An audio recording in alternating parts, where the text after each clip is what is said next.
Hello दोस्तों, welcome my YouTube channel. दोस्तों, आप सबके लिए लेकर आए हैं यूपी ट्रिपल एससी के लिए कंप्यूटर का प्रैक्टिस सेट।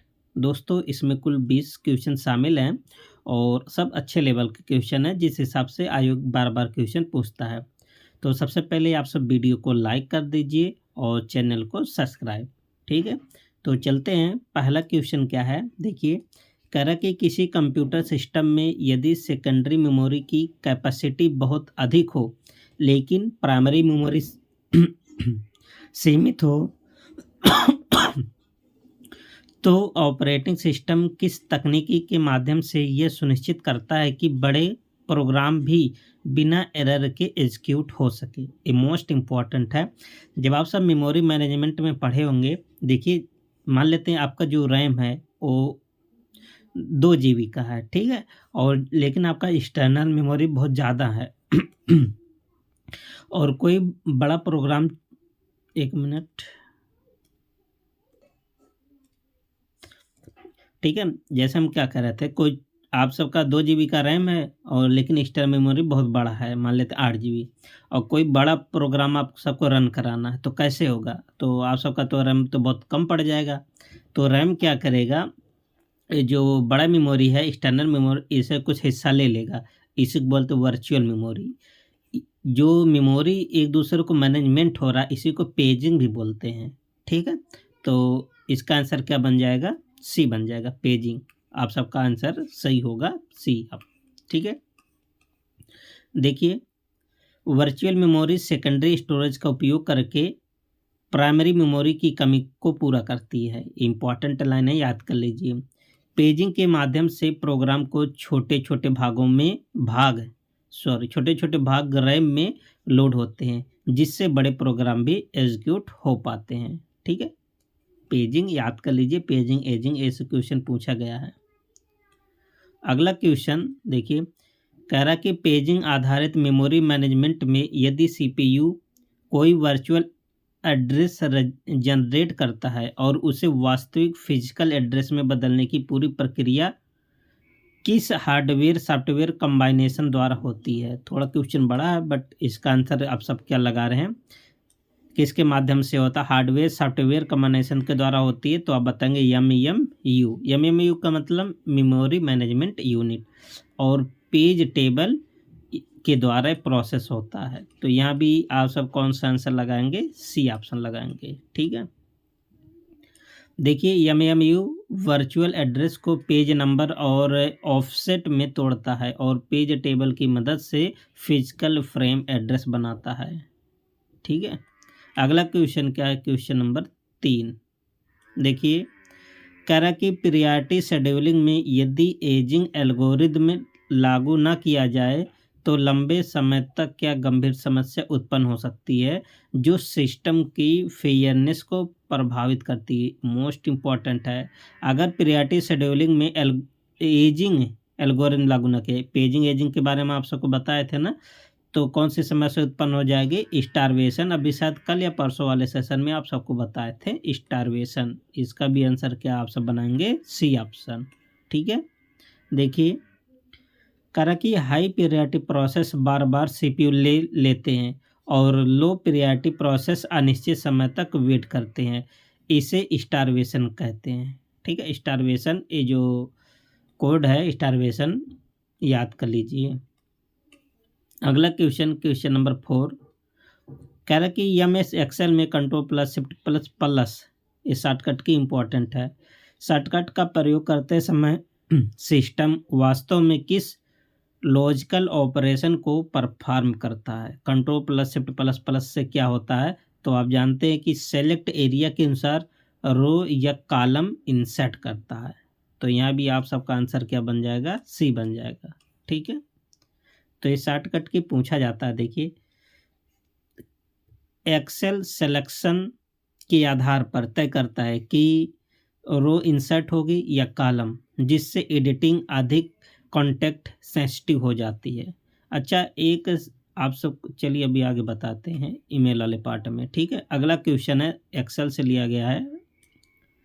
कह रहा है कि यदि किसी फाइनेंशियल कैलकुलेशन में डेसिमल वैल्यू का उपयोग किया जा रहा है तो राउंड फंक्शन का प्रयोग क्यों अनिवार्य हो जाता है। जैसे मान लेते हैं ऐसे 24.246 ऐसे डाटा आ जाता है तो राउंड फंक्शन ले लिया जाता है, इसके नियरेस्ट वैल्यू ले लिया जाता है ना, तो ताकि फ्लोटिंग पॉइंट एरर और प्रिसीशन इश्यू से बचने के लिए। ठीक है, तो इसका आंसर आप सब क्या बताएंगे, बी ऑप्शन बताएंगे। ठीक है,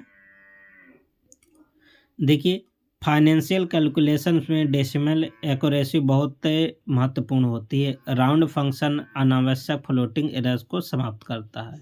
ठीक है, अगला क्वेश्चन क्या है, क्वेश्चन नंबर 6।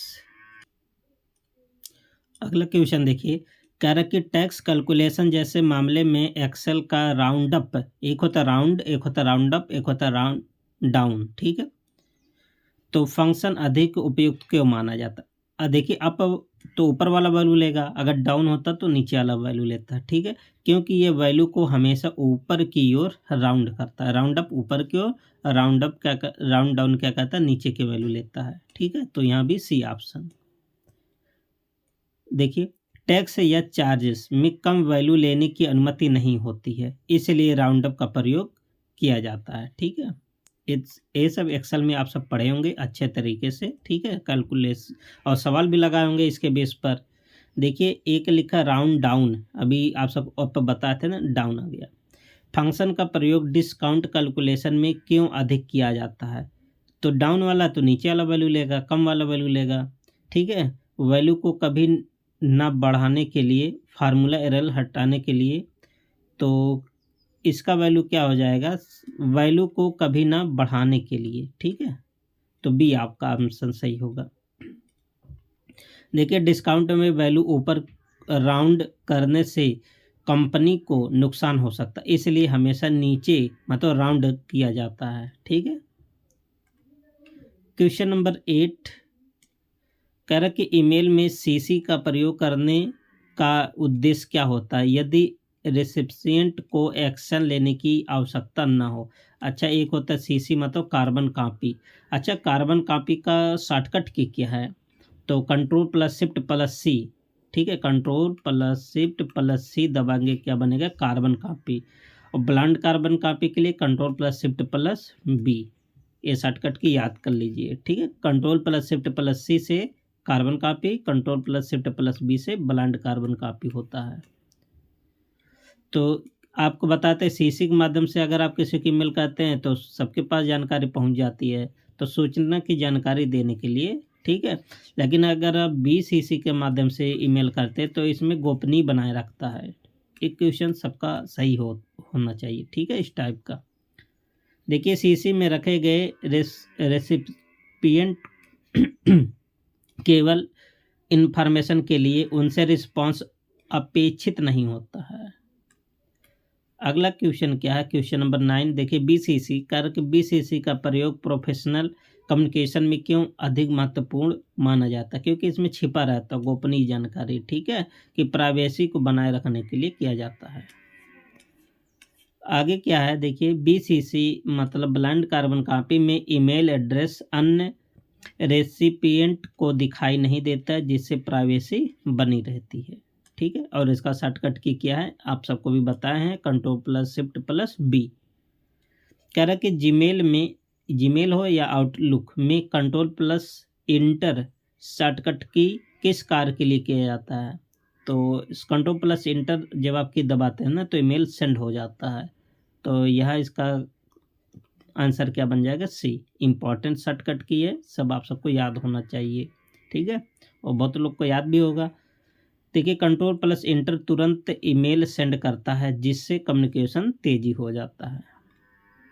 क्वेश्चन नंबर 11 क्या है देखिए, कह रहा है कि www में HTTP या HTTPS hyper text transfer protocol secure को प्रोटोकॉल कहा जाता है, क्योंकि यह किस चीज़ को परिभाषित करता है, डेटा फॉर्मेट को और कम्युनिकेशन रूल को। ठीक है, तो इसका आंसर क्या बन जाएगा, बी बन जाएगा। आगे क्या है देखिए, प्रोटोकॉल डेटा ट्रांसफ़र के नियम तय करता है, जैसे रिक्वेस्ट हो गया, रिस्पांस हो गया और डेटा स्ट्रक्चर हो गया।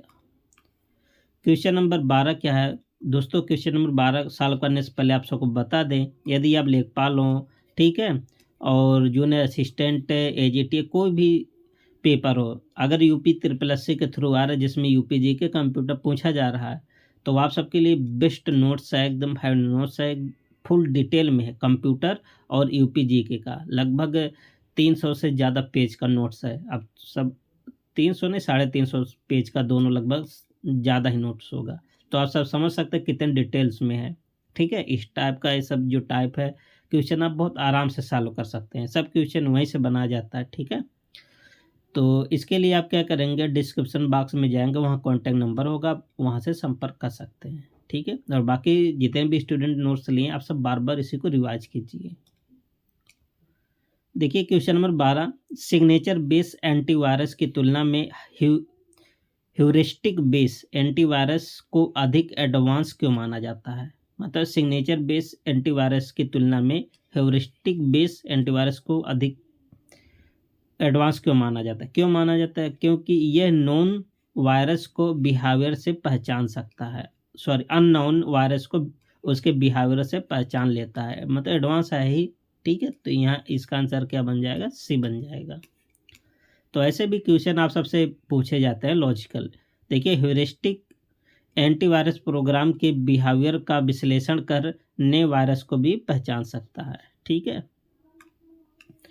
अगला क्वेश्चन क्या है, देखिए पॉलीमार्फिक वायरस को ट्रांजिशनल वायरस से अधिक खतरनाक क्यों माना जाता है। अच्छा, पॉलीमार्फिक वायरस ना ये अपना हमेशा रूप रंग हमेशा बदलता रहता है, जैसे कोरोना आया था उसके नए नए वेरिएंट आए थे ना, ऐसे इसका होता है, नए नए फार्म में आता रहता है, इसलिए ज़्यादा खतरनाक माना जाता है, ये जल्दी पकड़ में नहीं आता है। ठीक है, तो ये क्या करता है, अपना बार बार कोड बदलता रहता है, कौन, पॉलीमार्फिक वायरस। ठीक है, आंसर क्या बन जाएगा, बी बन जाएगा। देखिए कोड बार बार बदलने से एंटीवायरस के लिए सिग्नेचर पहचानना कठिन हो जाता है। ठीक है, जब आप वायरस को पहचान नहीं पाएंगे तो आप उसको रिमूव भी नहीं कर पाएंगे। ठीक है, अगला क्वेश्चन क्या है कि वायरस प्रायः रैम में लोड होकर ही सिस्टम पर अधिक प्रभाव क्यों डालता है। क्यों ऐसा होता है कि मतलब रैम में लोड होगा और सिस्टम में प्रभाव डालेगा, क्योंकि सीपीयू रैम से सीधे एग्जीक्यूट करता है ना, तो आप जानते हैं सीपीयू का संबंध डायरेक्ट कहाँ से होता है, रैम से ही होता है। ऑप्शन यहाँ पर भी क्या बन जाएगा, बी। देखिए एग्जीक्यूशन रैम से होती है, इसलिए वायरस रैम में ही एक्टिव होकर अधिक नुकसान कर सकता है, ये करता भी है। नेक्स्ट क्वेश्चन कह रहा है कि प्रिंटर स्पूलिंग तकनीकी का प्रयोग किस समस्या को हल करने के लिए किया जाता है। जब मल्टीपल्स प्रिंट जॉब्स को क्रमबद्ध करने के लिए इसका प्रयोग किया जाता है। यहाँ भी इसका आंसर आप सब क्या लगाएंगे, बी लगाएंगे। ठीक है, आगे क्या देखिए, स्पूलिंग में प्रिंटर जॉब्स डिस्क पर क्यू में रखे जाते हैं, जिससे सीपीयू और प्रिंटर स्वतंत्र रूप से काम कर सकते हैं। अगला क्वेश्चन कह रहा है कि लेजर प्रिंटर को इम्पैक्ट प्रिंटर से बेहतर क्यों माना जाता है। आप जानते हैं एक होता है इम्पैक्ट प्रिंटर, एक होता है नॉन इम्पैक्ट प्रिंटर। ये जो लेजर प्रिंटर है ना, ये नॉन इम्पैक्ट प्रिंटर है। ठीक है, तो ये क्या करता है, बहुत तेज होता है, इसका स्पीड भी ज़्यादा होता है, इसकी दक्षता भी, गुणवत्ता भी ज़्यादा होती है, क्योंकि ये नॉन इम्पैक्ट होकर तेज और उच्च गुणवत्ता प्रिंट देता है। तो आंसर आप सब क्या लगा रहे हैं, सी आंसर लगा रहे हैं। ठीक है, देखिए laser printer non impact printer होता है और इलेक्ट्रोफोटोग्राफिक्स टेक्निक का प्रयोग करता है। याद कर लीजिए किस टेक्निक पर आधारित है, इलेक्ट्रोफोटोग्राफिक्स टेक्निक। ठीक है, अगला क्वेश्चन क्या है, क्वेश्चन नंबर 17 कह रहा कि एक्सेल में लार्ज डेटा सेट पर काम करते समय रैम की भूमिका क्यों महत्वपूर्ण हो जाती है। रैम के बारे में पूछा है कि जब एक्सेल में काम करते तो इसकी भूमिका ज़्यादा क्यों हो जाती है। तो आप बताएंगे कि फार्मूला एक्सक्यूशन और रिकैलकुलेशन रैम पर निर्भर करता है। ठीक है, तो इसलिए ये मेमोरी ज़्यादा यूज होता है, सी आपका ऑप्शन सही होगा। आगे क्या है, क्वेश्चन नंबर 18 इम्पोर्टेंट क्वेश्चन है, कह रहा कि HTTPS को HTTP की तुलना में अधिक सुरक्षित क्यों माना जाता है।